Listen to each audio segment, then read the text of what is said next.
Howdy, folks. Today we're looking at Boris the Bear number 11 from 1987 in Dark Horse Comics. So how about another issue of Boris the Bear? Every issue featured our pal Boris involved in some kind of satirical brouhaha relating back to 80s pop culture and most often the period specifics of the comics industry.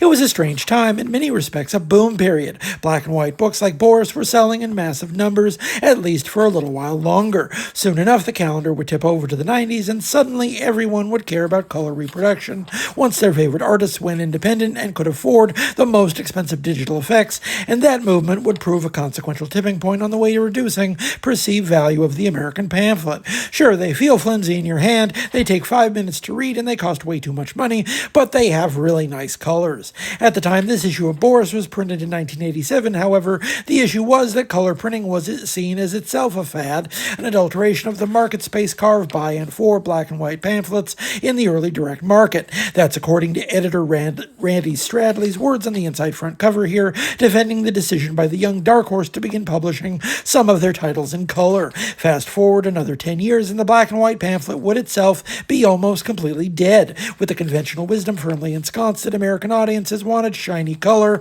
and were willing to pay for the privilege, which was precisely why all those black and white books from Japan were never going to find any kind of domestic audience. The axis of history turns precisely on our blind spots. But that's the future, and the pith of this issue is focused on the past, particularly the disposition of the Thunder Agents. If you've never encountered them, the Thunder Agents premiered in 1965 from Tower Comics, the product of a number of talented creators, but the main reason most people remember them has to do with the presence of Wally Wood foremost among that number. This issue begins with the ghost of Dynamo appearing to Boris and pointing him in the direction of all the publishers then currently making hay with the long-canceled Thunder Agents and their mythos. And yes, Martin Green's Thunder Bunny is specifically called out here, admittedly pretty rich coming from Boris the Bear.